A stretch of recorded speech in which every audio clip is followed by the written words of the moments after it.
तो भगवता प्रोक्तम भागवतम, भगवान की दिव्य वाणी से जो निश्चित भागवत प्राप्ति का उत्तम साधन है, सरल साधन है, वही श्रीमद् भागवत है। और भगवान की वाणी से 4 श्लोक निकले थे भागवत के रूप में। आप आगे कथा में श्रवण करोगे कि किस प्रकार से ब्रह्मा जी की उत्पत्ति होती है और ब्रह्मा जी तपस्या करते हैं और भगवान नारायण प्रसन्न होकर के अहमेवासमेवाग्रे नान्यद्यत् सत्परम पश्चादहं यदि तच्च योग शिष्येत सोऽस्म्यहं ऋतेर्थ यत् प्रतीयेत न प्रतीयेत चात्मनि तद्विद्यादात्मनो मायां यथा भासो यथा तमा यथा महन्ति भूतानि भूतेषु चावचेष्वनो प्रविष्टानि प्रविष्टानि तथा तेषु न तेष्वहम् एतावदेव जिज्ञासं तत्त्व जिज्ञासुनात्मनः अनवेव्यतिरेकाभ्यां यत् स्यात् सर्वत्र सर्वदा। ये 4 श्लोकों में अपनी वाणी से ज्ञान दे देते हैं। ये भगवान की वाणी है जिसका श्रवण आप और हम भागवत के रूप में करते हैं। वेदोपनिषदा सारा जाता भागवती कथा। अगर आपसे पूछे कि क्या है भागवत, का समस्त वेदों का समस्त पुराणों का सार है श्रीमद् भागवत। वेदोपनिषदा सारा जाता भागवती कथा। ये अमर ग्रंथ, यह मुक्ति पंथ, यह पंचम वेद निराला, नव ज्योति जगाने वाला, हरि नाम यही हरि धाम यही। ये अमर ग्रंथ, यह मुक्ति पंथ, यह पंचम वेद निराला। समस्त वेदों का पुराणों का सार श्रीमद् भागवत है। और श्रीमद् भागवताख्योयम प्रत्यक्ष कृष्ण एव ही। ये कोई साधारण पुस्तक नहीं है। आप अपने बच्चों को समझाओ, ये कोई साधारण पुस्तक नहीं है।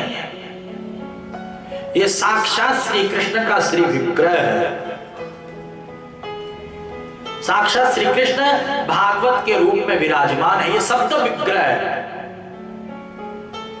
साक्षात बिहारी जी विराजमान है। ध्यान देना, जन्म कोटि कृतम पापम नश्यते नात्र संशयः। शास्त्र कहता है कि ये भागवत क्या करती है। बहुत सारे लोग कहते हैं क्या होगा भागवत से। कई लोगों के प्रश्न होते हैं ना, क्या होगा भागवत से। तो यहां पर लिखा हुआ है कि जन्म कोटि कृतम पापम नश्यते नात्र संशयः। जीव जो जन्म जन्मांतर तक पाप कर्म करता आ रहा है, और अगर मनुष्य जन्म लेकर के श्रीमद् भागवत कथा का आयोजन कर ले, इस कथा का श्रवण कर ले, इस कथा का जो है पाठ अपने घर पर कर ले, तो उसके जन्म जन्मांतर के पाप नष्ट हो जाते हैं और वह परमात्मा की कृपा से वैकुंठ का अधिकारी बन जाता है। उसकी घर में सुख समृद्धि धन धान्य आयु आरोग्य की वृद्धि होती है। बोले श्रीमद् भागवत महापुराण की शास्त्र कहता है यस्या श्रवण मात्रेण हरिश्चित्तम समाश्रयेत्। श्रीमद् भागवत कथा सुनने से श्री हरि हृदय में आकर के विराजमान हो जाते हैं, मन निर्मल हो जाता है। हरिश्चित्तम समाश्रयेत्। और शोक दुखम विनाशनम।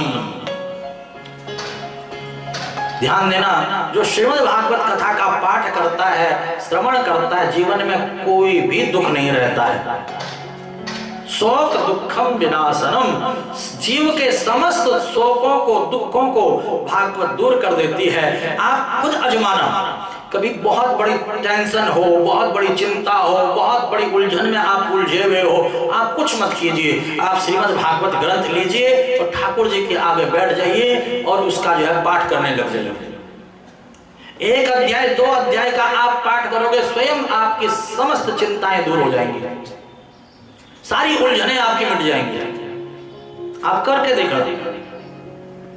किसी कार्य में कोई व्यवधान आ रहा हो, कोई रुकावट आ रही हो, बस कुछ नहीं, भागवत जी खोलिए, भागवत जी का पाठ करने लग जाइए, सारी उलझनें दूर हो जाएंगी, सारे संकट दूर हो जाएंगे। तो ध्यान देना, ऐसी दिव्य भागवत कथा जिसका श्रवण लगभग 12-13 वर्षों से आप लोग यहां पर कर रहे हो,